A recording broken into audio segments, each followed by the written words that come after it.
जोहार झारखंड, जय झारखंड। सबसे पहले आप तमाम झारखंड वासियों को मेरा सत सत नमन, कोटि कोटि नमन। आपने इस युवा को इतना हिम्मत देने का काम किया, इतना प्यार, इतना समर्थन और इतना समर्पण आपको मिला कि आज पूरे राज्य में कहीं अगर कोई चर्चा का विषय है तो आपका लाडला बेटा, आपका छोटा भाई, आपका टाइगर जयराम मातो पूरे राज्य में चर्चा का विषय है। ये आपका प्यार है, ये आपका आशीर्वाद है। तो चलिए विषय को लंबा ना ले जाते हुए सीधा बात करते हैं। बहुत सारे सवाल आपके जहन में होंगे, बहुत सारे सवाल हमारे आलोचकों के जहन में होंगे, बहुत सारे सवाल गांव के चौपाल से उठ रहे होंगे।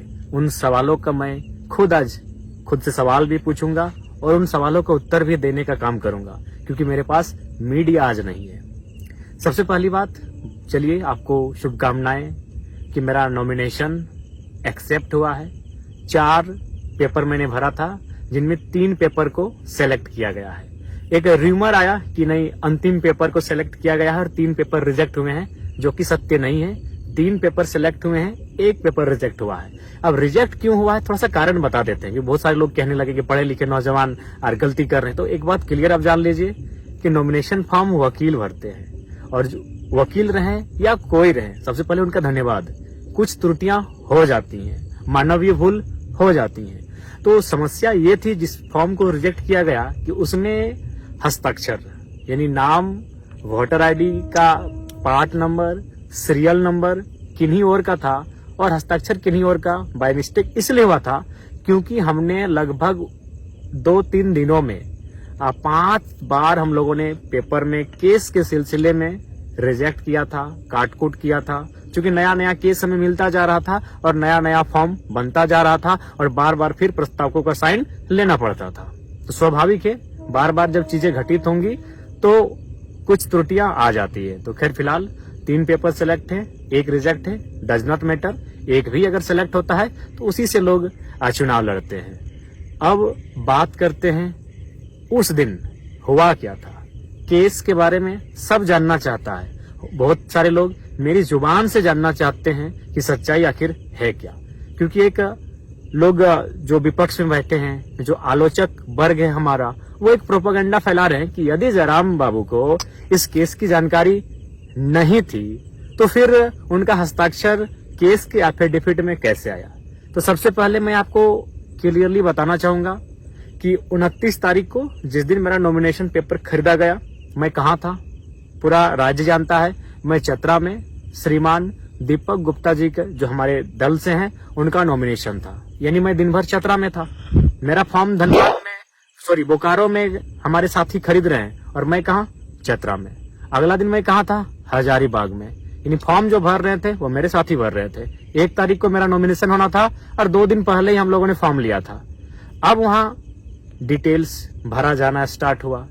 केस की जहां तक बात है, सबसे पहले हम लोगों ने 10 केस इंक्लूड किया था। यानी 29 तारीख शाम को 4 बजे जब फॉर्म भरना स्टार्ट हुआ तो हमारे साथी, हमारे वकील की टीम के माध्यम से 10 केसों की जानकारी दी गई। लेकिन जैसे ही 30 तारीख को सुबह हजारीबाग मुझे जाना था संजय दा के नॉमिनेशन में, उसी दरमियान मैं गया प्रज्ञा केंद्र।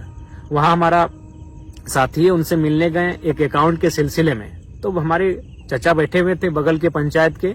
उन्होंने कहा, टाइगर याद है 2015 का केस, उसका क्या स्टेटस है? हम बोले, चाचा ये तो केस हम भूल चुके थे। अच्छा किया आप याद दिला दिए, तो क्या स्टेटस है इस केस का, आप ही बताइए। बोला नहीं, उसका नोटिस हमको आया है 107 बन के कि हमको एक दिन उपस्थिति देना है कोर्ट में। तो बोले आपसे रिक्वेस्ट है इस केस के बारे में डिटेल दीजिए। फिर उन्होंने 2015 का केस, जो सड़क जाम का केस था, और उस केस में कोई एक्टिविटी नहीं है, 15-10 साल पुराना केस हो चुका है, लेकिन अभी तक कोई एक्टिविटी नहीं। तो फिर उस केस का डिटेल दिया गया। यानी फिर उस डिटेल को हम व्हाट्सएप के माध्यम से अपनी टीम को भेजे जो मेरा फॉर्म भर रहे थे कि ये केस को इंक्लूड कीजिए, एक नया केस फिर मिला है। यानी वो केस इंक्लूड किया गया। अब केस नंबर 11 हो चुका है। कब हुआ है? संजय दा के नॉमिनेशन में हम जा रहे हैं, यानी दिन के 11 बजे मेरा केस नंबर हो रहा है 11। नॉमिनेशन होता है संजय दा का। हम बिशुनगढ़ आते हैं। संजय दा को कोई भी चाहे तो संजय दा से फोन में बात कर सकते हैं। बिशुनगढ़ जैसे ही हम क्रॉस करते हैं, संजय दा का फोन आता है कि जयराम भाई, नगड़ी थाना की पुलिस आपको डिटेन करने के लिए आई है, आप नॉमिनेशन करेंगे और वे लोग डिटेन कर लेंगे, या फिर आपको नॉमिनेशन करने से पहले डिटेन करेंगे। तो हमने कहा, संजय दा नगड़ी में मेरा कोई केस ही नहीं है। हम तो आश्चर्यचकित हो गए कि नगड़ी में मेरा कोई केस ही नहीं है। हाँ, मेरा एक केस है 23 मार्च 2023 को विधानसभा घेराव के दौरान है और वो जगन्नाथपुर थाना में है। यानी मेरा नगरी में कोई केस नहीं है, मैंने संजय देव कहा। उन्होंने कहा नहीं आप क्लियर कीजिए, क्योंकि मेरे एक साथी वहां रहते हैं, उन्होंने परफेक्ट सूचना दिया है। यानी नॉमिनेशन मेरा था 1 मई को और रात 8 से 9 बजे 30 अप्रैल को पुलिस के एक पदाधिकारी के माध्यम से उस केस की जानकारी मिली। फिर हम लोगों ने आनन फानन में ये जानने का प्रयास किया कि उस केस में धारा क्या है। तो फिर हमने अपने साथियों के माध्यम से जाना कि उसमें कितनी धाराएं हैं, तारीख क्या है, उस केस का संख्या क्या है। यानी रात को 10-11 बजे उस केस का सारा डिटेल्स मिलता है। नॉमिनेशन सुबह है और केस का डिटेल्स मेरे रात के 10-11 बजे। और हम लोग पहली बार, मुझे याद है 29 साल के कैरियर में, कि हम 1.5 घंटा फर्स्ट टाइम किसी रात को सोए हैं। 3 बजे सोए हैं, 4:30 बजे उठ गए हैं। यानी इतना रात भर हम लोग टेंशन में थे। यानी सुबह उठ के जो हम लोग का डॉक्यूमेंट तैयार हो चुका था, फिर उसको रिजेक्ट करते हैं, क्रॉस करते हैं। क्यों? क्योंकि फिर एक नए केस को ऐड करना था। यानी फ्रेश फिर बनता है। सुबह हम लोग नॉमिनेशन की तैयारी कर रहे हैं, सुबह हम लोग का काफिला सज रहा है, सुबह हमारी गाड़ियां सज रही हैं और हम लोग तैयारी कर रहे हैं नए पेपर भरे जाने की। अकबकी का इम्तहान देखिए। फिर नए केस को ऐड किया जाता है और हम लोग नॉमिनेशन के लिए पहुंचते हैं। चूंकि यह केस 2 साल पुराना था। यह केस कब का है ये भी आपको बता दें।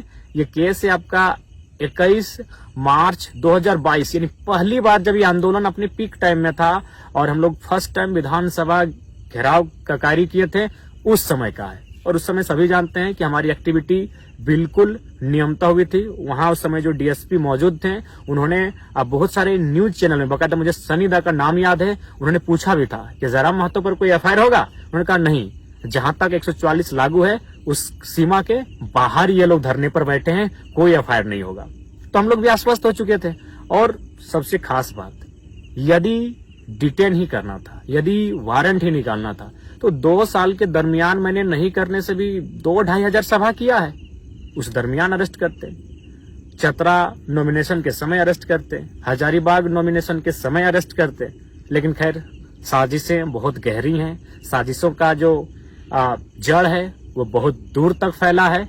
लेकिन उम्मीद है कि हम लोग भी बीज हैं, दबेंगे नहीं, पुनः उग जाएंगे। तो ये केस का डिटेल है। मैं मानता हूं केस की जानकारी मुझे बिल्कुल 30 तारीख को कंफर्म हुई है। और 30 तारीख को जैसे ही कंफर्म हुई, अगले दिन नॉमिनेशन के दिन हम लोग अपना फॉर्म को चेंज किए, उस पेज को, और नया पेज प्रिंट आउट करके निकाले, उसमें केस के डिटेल्स को भरे और फिर मैंने अपना हस्ताक्षर किया। ये रियलिटी है, ये फैक्ट है। आप संजय दा से पूछ सकते हैं कि संजय दा ने जब मुझे जानकारी दी तो मेरे चेहरे में किस प्रकार से एक आश्चर्यचकित का क्वेश्चन मार्क था कि संजय दा ऐसा कैसे होगा।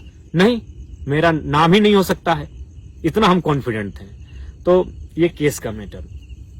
अब एक सवाल ये आ रहा है, भाग गए, फरार हो गए। मैं आपसे पूछना चाहूंगा कि भागने का अर्थ, भागने की को कैसे आप परिभाषित करेंगे। मान के चलिए हम किसी नदी के बीचों बीच हैं और नदी के जो पानी है, उस पानी को जिम्मेवारी मिली है कि जयराम महतो को घेर कर रखना है।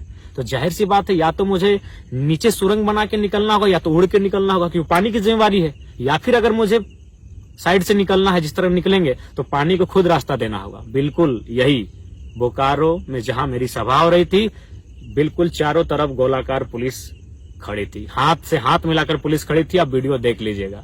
तो फिर हम कैसे निकले?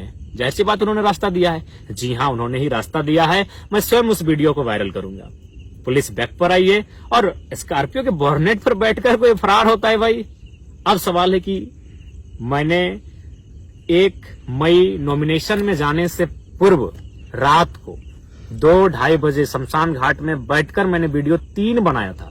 एक वीडियो में यह संदेश दिया था कि मुझे पूर्ण आशा है कि मेरा अरेस्टिंग हो जाएगा, अरेस्टिंग होने के बाद फलाना कार्यकारिणी केंद्र अध्यक्ष होंगे। मैंने ये भी उस वीडियो में घोषणा किया था, क्योंकि मुझे भी पूर्ण आशा था कि हम लोग मुझे डिटेन कर लिया जाएगा। इसीलिए आनन फानन में 3 सेटों को भरा गया, क्योंकि पूर्ण आशा थी कि डिटेन करेंगे ही करेंगे।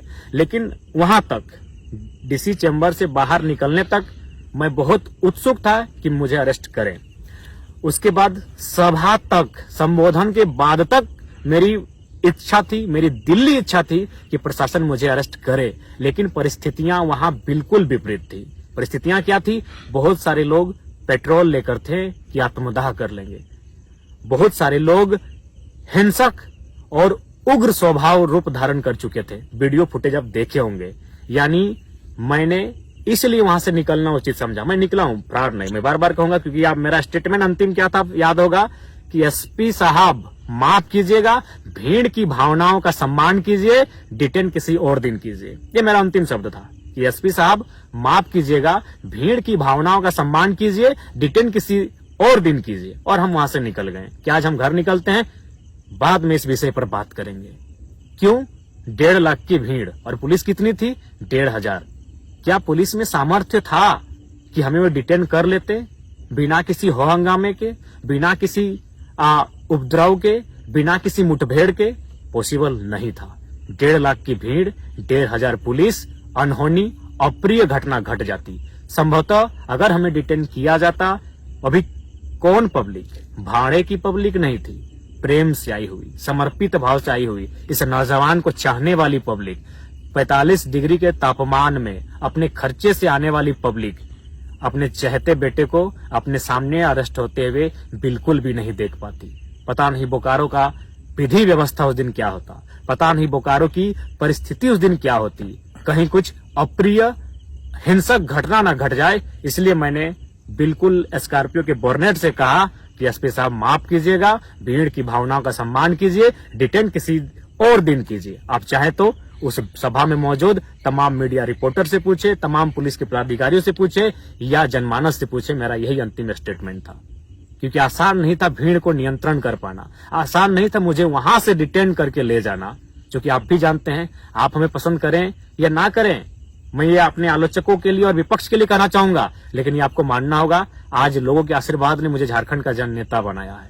आज 45 डिग्री के टेम्परेचर में लोग बिना अपना खर्च से गए थे, और आप एनडीए और यूपीए के प्रत्याशी कितने लोग अपनी मर्जी से गए थे और कितने लोग साधन जुटाने के बाद गए थे नामांकन रैली में, ये बताने की आवश्यकता नहीं है। गांव में चर्चा है कि टेम्पो में कई रुपया दिया गया था और बोलेरो वालों को कई रुपया दिया गया था और दिन भर रहने का कई रुपया दिया गया था। ये किसी से छुपा नहीं है। मैं कह रहा हूँ 10%, 15-20% गए होंगे उनके भी रैली में, जो उनके नजदीक के लोग हैं, जो उनके समर्थक हैं, लेकिन मैक्सिमम लोग भाड़े से लेकर गए थे, ये आपको मालूम है।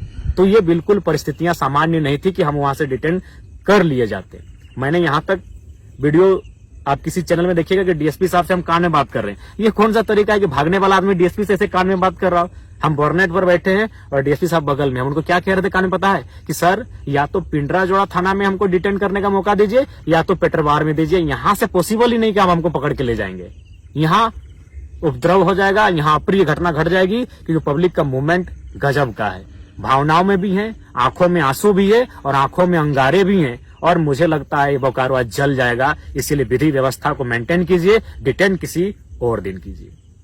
और बिल्कुल स्कॉर्पियो के बोर्नेट से मैं निकला हूं। उसके बाद फिर मैं नीचे बैठा और निकलते रहा। बिल्कुल पुलिस चारों तरफ थी भैया। भागना मतलब कि उड़ के जाते तो भागा मानते, नीचे सुरंग बना के जाते तो भागा मानते। चारों तरफ पुलिस है, वहां से हम कैसे पार होंगे? तो किसी ने हाथ छोड़ा होगा अपना, किसी ने रास्ता दिया होगा। हो सके हमारे चाहने वाले ऊपर पुलिस के लोग होंगे, संभावना है। तो हम तो उनके बीच से निकले हैं।